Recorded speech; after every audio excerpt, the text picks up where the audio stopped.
Hello everyone, welcome to SSC defenders. तो finally MTS की next shift के analysis लेके आ गए हैं हम। देखिए ऑलरेडी बहुत सारी एमटीएस की शिफ्ट हम ऑलरेडी करा चुके हैं, सीजीएल की शिफ्ट करा चुके हैं और सीपीयू की शिफ्ट करा चुके हैं। ये लेटेस्ट पेपर हैं सारे, और ये पीवाई की सीरीज़ में आपको सारी वीडियोज़ मिल जाएंगी, तो आप विजिट कर सकते हैं और ये सारी वीडियोज़ रिवीजन के लिए देख सकते हैं। देखिए अभी सीजीएल का एग्ज़ाम आ रहा है, तो ये सारी वीडियोज़ हेल्पफुल होंगी आपके लिए। और ये एग्ज़ाम डेट 6 सितंबर का एग्ज़ाम है ये, और शिफ्ट 3rd है। चलिए देखते हैं क्या क्वेश्चंस पूछे गए थे, इसमें स्टार्ट करते हैं। देखिए तरीका वही रहेगा, आपको 5 सेकंड दिए जाएंगे, सोचिए क्या है इसका आंसर और जवाब दीजिए। पहले ही क्वेश्चन ज्योग्राफी का है। क्वेश्चन क्या है, the black soil area of the dash is known as the Deccan trap. कौन से ब्लैक सॉइल एरिया को डेक्कन ट्रैप कहते हैं? पहले समझना पड़ेगा डेक्कन ट्रैप एरिया है कौन सा। देखिए डेक्कन ट्रैप अगर स्पेसिफिकली पूछा जाए तो ये एरिया होता है। तो ये बहुत टाइम पहले जब आईपीएल स्टार्ट हुआ था तो एक टीम थी डेक्कन चार्जर्स, इस तरह से भी याद कर सकते हैं। डेक्कन चार्जर्स स्टार्टिंग में टीम थी जिसको लेटेस्ट बाद में नाम दे दिया गया था सनराइजर्स हैदराबाद। तो इससे भी एरिया जान सकते हैं आप। और दूसरा आपने एक हिस्ट्री में सुना भी होगा, औरंगज़ेब ने क्या किया था, डेक्कन का इन्वेजन किया था, तो इससे भी जान सकते हैं। ये स्पेसिफिकली यही है डेक्कन ट्रैप, डेक्कन का एरिया। और पेनिनसुलर रीजन पूछा जाए तो ये है पेनिनसुलर का प्लेट्यू, पेनिनसुलर प्लेट्यू का एरिया। तो आंसर है पेनिनसुलर प्लेट्यू। ये डेक्कन ट्रैप एक्चुअली में बना कैसे था? देखो जो इंडियन प्लेट्स थी ये शिफ्ट हुई थी एक्चुअली में यूरेशियन प्लेट की तरफ। जब ये शिफ्ट हुई थी तो एक वॉल्केनिक इरप्शन हुआ था, और इसी वॉल्केनिक इरप्शन की वजह से काफ़ी इग्नियस रॉक्स क्रिएट हुई थी, और यही वेदरिंग करके इन्होंने ब्लैक सॉइल क्रिएशन किया था। इसलिए आप सुनते भी होंगे ब्लैक सॉइल या ब्लैक कॉटन सॉइल यूज़ किया जाता है वर्ड। तो ये इसी के लिए किया जाता है, ऐसी डेक्कन ट्रैप बनाता है ये। और ये एरिया है, ये पेनिनसुलर प्लेट्यू का एरिया है। चलिए नेक्स्ट क्वेश्चन पे चलते हैं। इकोनॉमिक्स का क्वेश्चन है, डायरेक्ट क्वेश्चन है। What is the main function of money in an economy? क्या है main function? To facilitate exchange? बिल्कुल। To control inflation? नहीं। To regulate interest rate? बिल्कुल नहीं। To create wealth? नहीं। मेन फंक्शन क्या है मनी का? To facilitate exchange. देखिए डांस का क्वेश्चन आ गया, छऊ के ऊपर है। छऊ कहाँ का डांस है? झारखंड, उड़ीसा, वेस्ट बंगाल में, पता ही है इसका डांस है। Chhau identified by the ministry of culture as a classical dance is prevalent in the eastern India and has 3 distinct forms. हमें पता है तीन डिफरेंट टाइप्स के ये डांसेज हैं अलग अलग स्टेट्स के। कौन कौन से हैं? सरायकेला छऊ ऑफ झारखंड, बिल्कुल है। मयूरभंज छऊ ऑफ उड़ीसा, बिल्कुल है। परुलिया छऊ ऑफ वेस्ट बंगाल, ये भी है। मारवाई छऊ ऑफ छत्तीसगढ़, नहीं, छत्तीसगढ़ का कोई छऊ डांस नहीं है। एक्चुअली में डांस है कौन सा? ये मार्शल डांस है। एक क्वेश्चन भी पूछा गया था, बताइए ऐसा कौन सा डांस है जिसमें मास्क और हेडगेयर यूज़ किए जाते हैं, जो कि एसोसिएटेड होते हैं वॉर के लिए। तो ये भी इनडायरेक्टली क्वेश्चन पूछे हैं कौन से डांस में यूज़ होता है, तो ये मार्शल डांस, छऊ डांस होता है। जो छऊ डांस अलग अलग हैं, एक झारखंड का है, उड़ीसा का है और वेस्ट बंगाल का है। चलिए कुछ और क्लासिकल डांस देखते हैं और उनके स्टेट्स देखते हैं, काफ़ी इम्पोर्टेंट है। जैसे कि सबसे पहले एक भरतनाट्यम। भरतनाट्यम कहाँ का है? ये तमिलनाडु का है। ऐसे ही पूछा जाता है कथक कहाँ का है? तो ये यूपी का है। अगर आपसे पूछा जाए कुचिपुड़ी कहाँ का है? तो ये आंध्र प्रदेश का है। उड़ीसी कहाँ का है? ये उड़ीसा का है। सतरिया एक पूछा जाता है, काफ़ी इम्पोर्टेंट, ये आसाम का है। अगर आपसे पूछा जाए मोहिनी अट्टम कहाँ का है? तो ये केरला का है। ऐसे ही पूछा जाए मणिपुरी कहाँ का है? तो ये इजीली मणिपुर का है। चलिए नेक्स्ट क्वेश्चन पे चलते हैं। ये फेस्टिवल पे आ गया question. One of the prominent festival celebrated in dash is the Me Dam Me Phi, that is the ancestral worship festival. कहाँ का फेस्टिवल है ये? नागालैंड का, आसाम का फेस्टिवल है ये। आसाम के कुछ और फेस्टिवल्स मैं बताता हूँ। जैसे एक बिहू सेलिब्रेट होता है, काफ़ी इंपॉर्टेंट और फेमस है। अम्बुबाची मेला एक है, एक देहिंग पटकाई है। ये सारे फेस्टिवल आसाम के हैं। नागालैंड के इंपॉर्टेंट फेस्टिवल्स कौन से हैं? एक हॉर्नबिल फेस्टिवल हो गया, एक मेमकूट हो गया। ये नागालैंड के है। मणिपुर का अगर आपसे पूछा जाए, एक योसेंग हो गया, चेरोबा हो गया, चेवांगकुट हो गया, ये सब मणिपुर के हैं।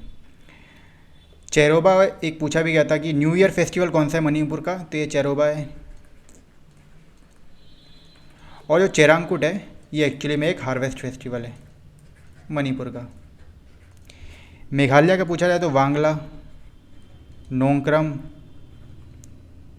ये मेघालय के डांस फेस्टिवल्स हैं। चलिए नेक्स्ट क्वेश्चन पे चलते हैं।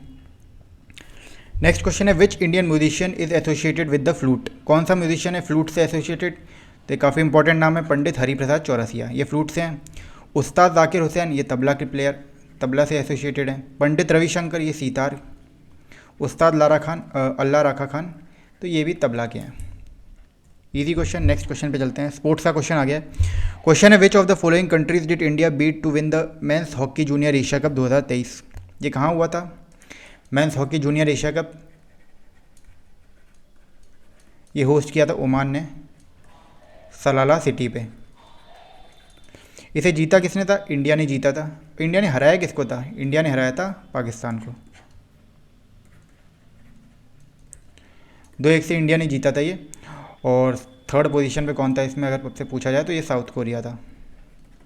चलिए नेक्स्ट क्वेश्चन पे चलते हैं। नेक्स्ट क्वेश्चन है according to the global multi dimensional poverty index 2022 which of the following states is not included in 10 poorest states. कौन सा ऐसा स्टेट है जो 10 पुअरेस्ट स्टेट्स में इंक्लूडेड नहीं है, तो इजी ऑप्शन है गुजरात, ऑब्वियसली नहीं होगा गुजरात। अच्छा, global multi dimensional poverty index ये रिलीज़ कौन करता है, एक ये भी पूछा जाता है कौन सी रिपोर्ट्स कौन इंडेक्स कौन रिलीज़ करता है, तो ये रिलीज़ करता है यूएनडीपी। ये तो पता ही होता, ये तो हो गई easy, United Nation development programme, और एक ओपीएचआई है, ये दोनों रिलीज़ करता है। ओपीएचआई क्या है, ये है Oxford poverty and human development index.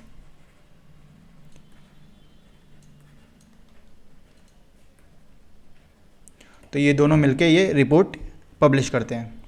Next question पे चलते हैं। नेक्स्ट क्वेश्चन है which group of crops belong to fibre crops and are produced on a large scale in India. कौन से क्रॉप्स हैं जो फाइबर क्रॉप्स हैं, तो ये jute and hemp. Next question history का क्वेश्चन आ गया है when did the British east India company started the permanent settlement system. Permanent settlement system British east India company ने कब इस्टेब्लिश किया था या फिर कब स्टार्ट किया था। देखिए, एक बक्सर का युद्ध हुआ था जब ईस्ट इंडिया कंपनी के पास जब पावर आ गई थी बंगाल की, उसके बाद काफ़ी एक फेमाइन देखने के लिए मिला था।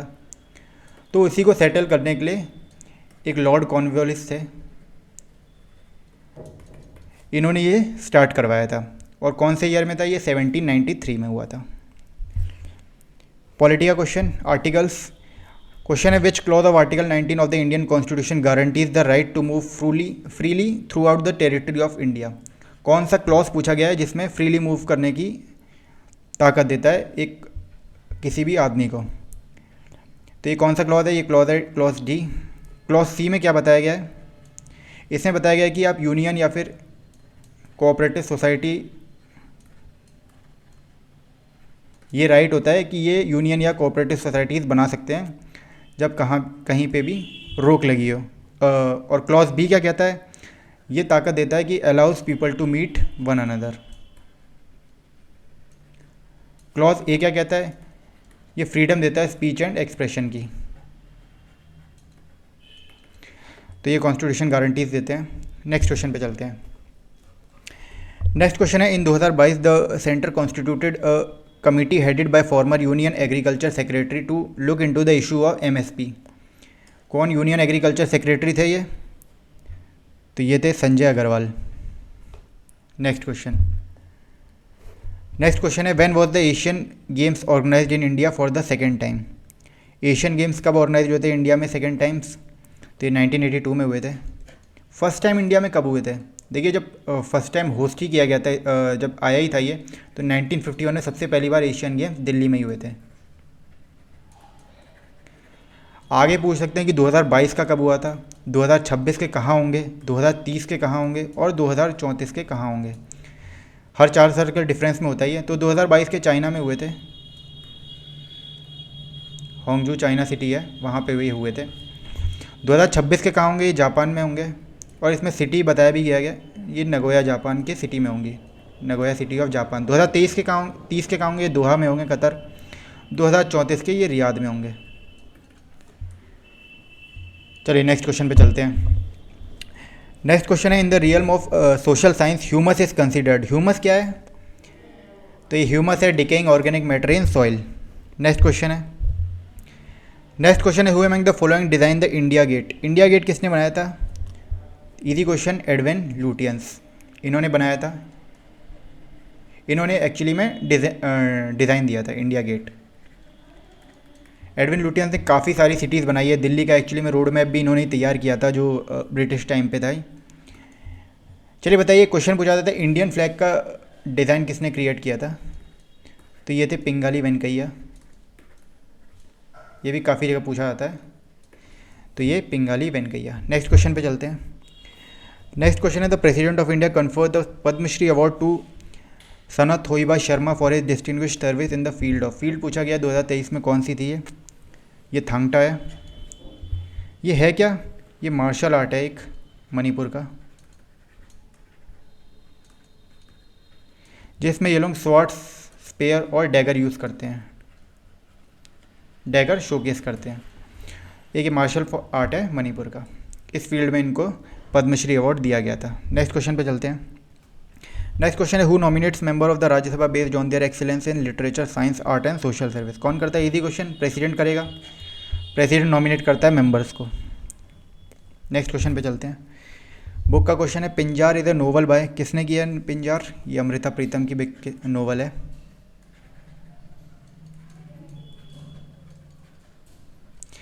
किरण देसाई की मैं एक इम्पॉर्टेंट बताता हूँ इनको, इसके लिए एक है book the inheritance of loss. इसके लिए इनको 2006 का जो मैन बुकर प्राइज़ होता है वो भी इनको दिया गया था इसी किताब के लिए, the inheritance of loss. Anita Desai की एक किताब है फायर ऑन द माउंटेन, काफ़ी इंपॉर्टेंट है, इसके लिए इनको साहित्य अकेडमी अवार्ड मिला था। कमला दास की एक किताब पूछ ली जाती है, माई स्टोरी, ये कमला दास की है। चलिए नेक्स्ट क्वेश्चन पे चलते हैं। नेक्स्ट क्वेश्चन है, which of the following is an example of revenue expenditure in the government budget. Payment of salaries to government employees, बिल्कुल रेवेन्यू एक्सपेंडिचर का पार्ट है। इन्वेस्टमेंट इन नहीं, बिल्कुल नहीं। रीपेमेंट ऑफ अ लोन, नहीं। Construction of a new highway, नहीं। Revenue expenditure पूछा है तो payment of salaries to government employees ये इसका एग्जाम्पल है। केमिस्ट्री का क्वेश्चन आ गया, which theory was published by John Dalton in 1808 to explain chemical reactions. कौन सी है? काफ़ी फेमस है, atomic theory. Dalton atomic theory भी सुना होगा आपने केमिस्ट्री का, डेल्टन एटॉमिक थ्योरी। देखिए इसमें काफ़ी सारे पोस्टुलेट्स दिए गए थे, आप एक बार पढ़ सकते हैं, विजिट कर सकते हैं। जैसे कि एक था कि all matter is made of tiny particles called atoms, एक ये था। एक था कि atoms are individual particles nor created nor destroyed, chemical reaction में उन्हें नहीं बनाया जाता। और भी काफ़ी सारे पोस्टुलेट्स दिए थे डेल्टन ने, तो ये आप पढ़ सकते हैं एक बार। नेक्स्ट क्वेश्चन है, who is an acclaimed Kathak dancer with many awards to his credit. Kathak dancer पूछा है, ये पंडित बिरजू महाराज हैं। ऑलरेडी मैं बहुत सारे नाम डिस्कस कर चुका हूँ, तो आप प्रीवियस वीडियो भी देख सकते हैं। नेक्स्ट क्वेश्चन देखते हैं, लंबी नहीं करते हैं वीडियो। नेक्स्ट क्वेश्चन है, name the life threatening disease cause by protozoa of the genus Trypanosoma that is transmitted to human host through the bite of infected सीसी फ्लाइज। कौन सी डिजीज़ होती है? ये स्लीपिंग सिकनेस है, ये पूछा जाता है, काफ़ी जगह रिपीटेड है ये क्वेश्चन। कौन सी डिजीज़ कॉज होती है जीनस ट्रिपेनोसोमा से? तो ये स्लीपिंग सिकनेस है। नेक्स्ट क्वेश्चन पूछा गया, the word Swaraj was first use by दादा भाई Naoroji in the Congress session held in which place, held at which place. कौन से सेशन में यूज़ किया गया था? ये कैलकाटा सेशन में यूज़ किया था पहली बार स्वराज वर्ड को, कैलकाटा सेशन ऑफ 1906। इसे पहली बार स्वराज वर्ड को यूज़ किया गया था दादा भाई नरोजी की प्रेसिडेंसी में। नेक्स्ट क्वेश्चन है, Rikham Pada dance belongs to which of the following states. कौन सी स्टेट का ये अरुणाचल प्रदेश का है। चलिए इतने सारे क्वेश्चन थे, होपफुली आपको सीखने के लिए बहुत कुछ मिला हो। बाकी आप हमारी विजिट प्लेलिस्ट में जा सकते हैं, रिवीजन कर सकते हैं आप सारी वीडियोस का। देखिए टीसीएस के बाद एक सेट अभी एक इन्होंने वेंडर भी निकाला है कि ये लोग नया टीसीएस की जगह कोई और कुछ और किसी और को देना चाहते हैं क्वेश्चन सेट, जिससे चेंज हो सकें। बाकी जब तक टीसीएस करा रहा है तो एक सेट ऑफ क्वेश्चन है उनके पास और वही रिपीट होते रहते हैं। तो इसके लिए ऑलरेडी मैं बहुत एक बुक भी आपको बता सकता हूँ, एक पिनेगल की बुक है जीएस की, जो आप ले सकते हैं, इससे रिवीजन कर सकते हैं सारे क्वेश्चंस PYQ के। और बाकी तब तक हमारी वीडियोस देख सकते हैं, काफ़ी आपको एक्सप्लेनेशन मिल जाएगी उसकी। चलिए तब तक के लिए चैनल को लाइक करें, शेयर करें।